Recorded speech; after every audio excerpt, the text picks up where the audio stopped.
Hello there and welcome back to another video. Today I'm going to cover Philippe Coutinho and why Liverpool should and probably will ignore any interest in re-signing the player. Now let me know what your thoughts are on this topic in the comments below as a Liverpool fan or as any of the other linked clubs as well. If you're a fan of them, like a Manchester United, a Chelsea, obviously Chelsea have a transfer ban, can't sign anybody apart from Kovacic, but let me know what your thoughts are about Philippe Coutinho. Would you have him back at Liverpool or would you rather him stay away?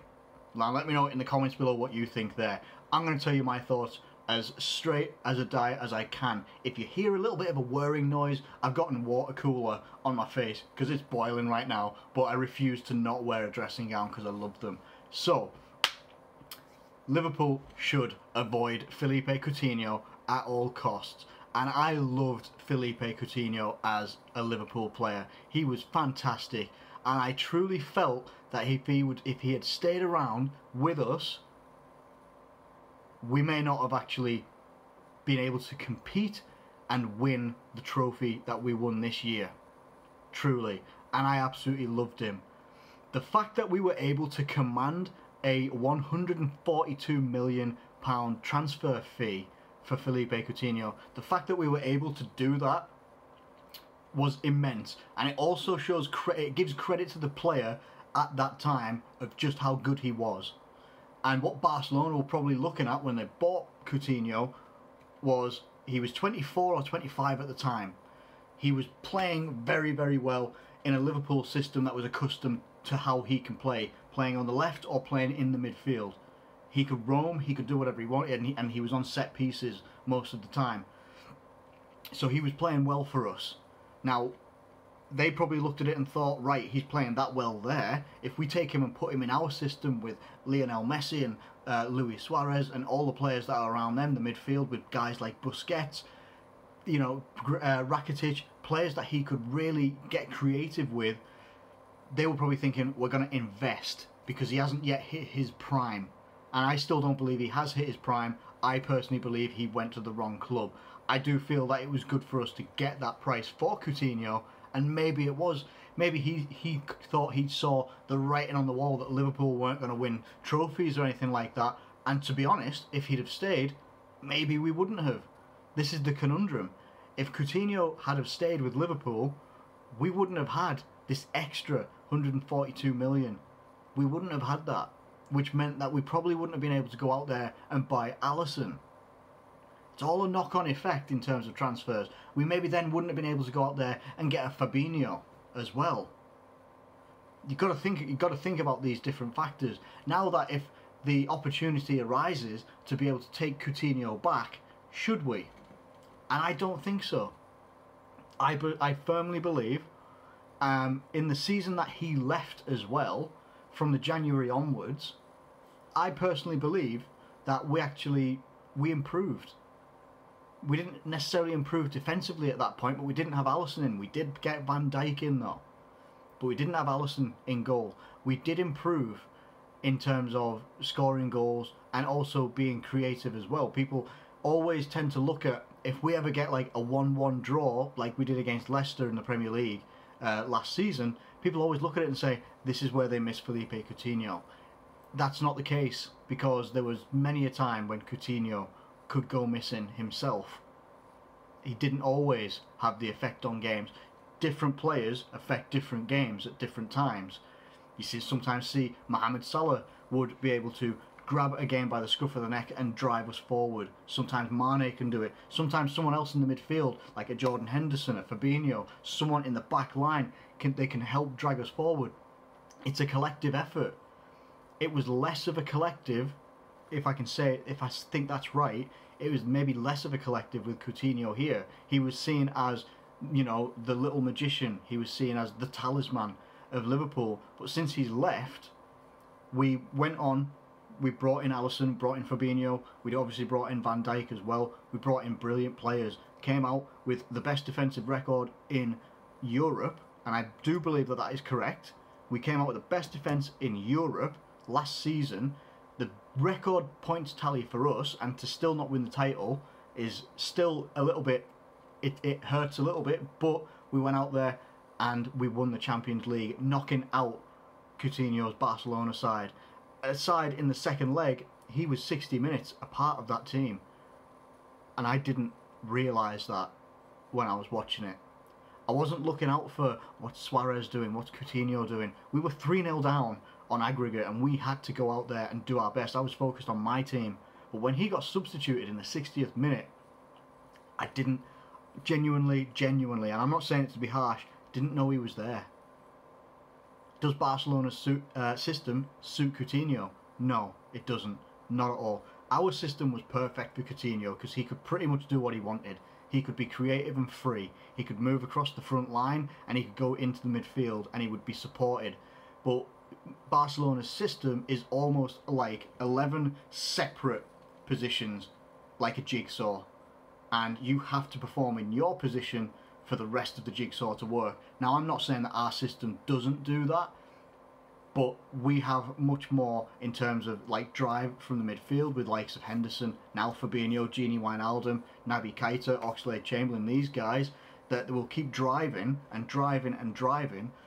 When Coutinho played on the left-hand side, he was good, he was okay, but when he came into the middle, played as like a central attacking midfielder, he was perfect, he was brilliant.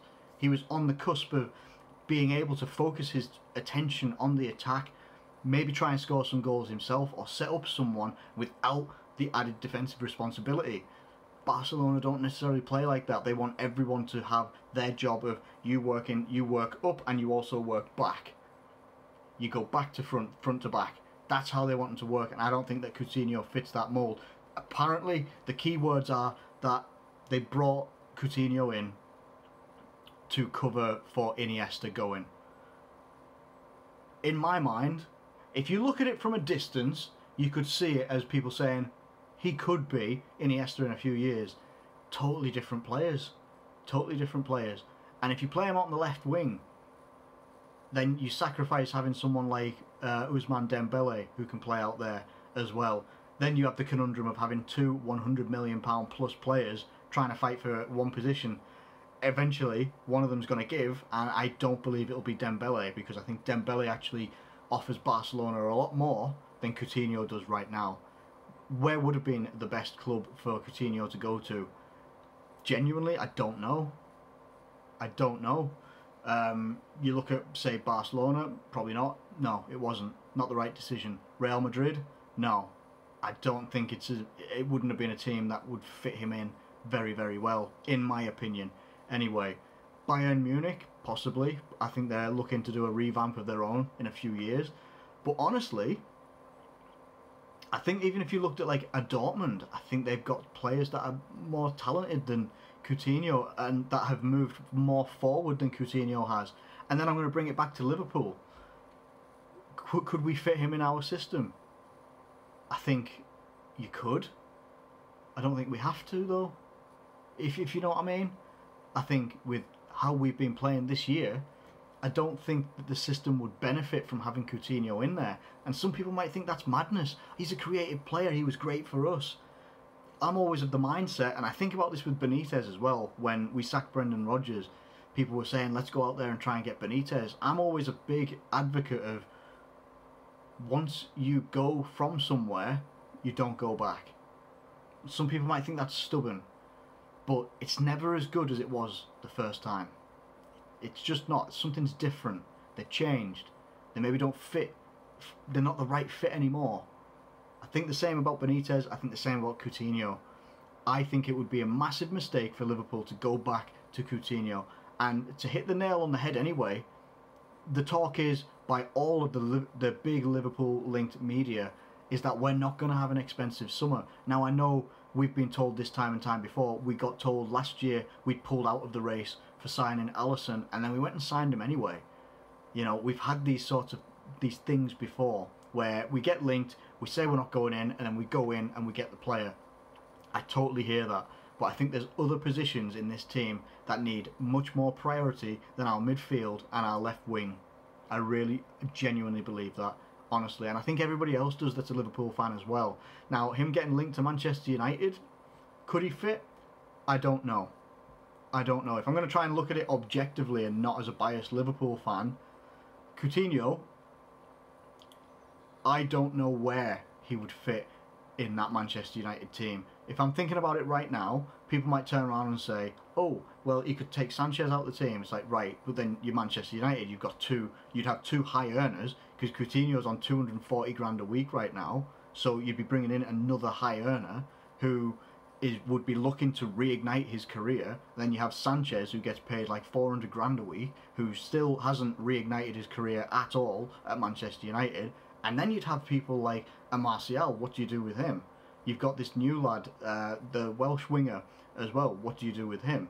And then if you're thinking about the midfield, you've lost Herrera, right? You're trying to keep hold of Pogba, maybe. Or the rumour is that you're trying to sell him, who knows, right? You've got two creative guys right there, Pogba and Coutinho, two very, creative, on their days, very creative players. Where's your DM? Are you still going to use Matic? Is your priority not to bring in someone that is going to fill that defensive void in the, let me think of the proper words, the defensive void that is in the midfield? A lot of people talked about Fred. Didn't really kick on when he started there at Manchester United. Matic is as slow as a broken down bus. I don't know what the options are there. So if he went to Manchester United, he'd be a big sort of marquee signing for them. But what is he going to guarantee them? What is he going to bring them? Yeah, he's got years of Premier League experience, but he's also got a pretty bad experience at Barcelona, and will probably have confidence issues as well. And with Solskjaer being at the top level, being a very inexperienced manager, is he going to be the right person, and is it the right team mentality to be around to get someone like Coutinho confident again? I don't know.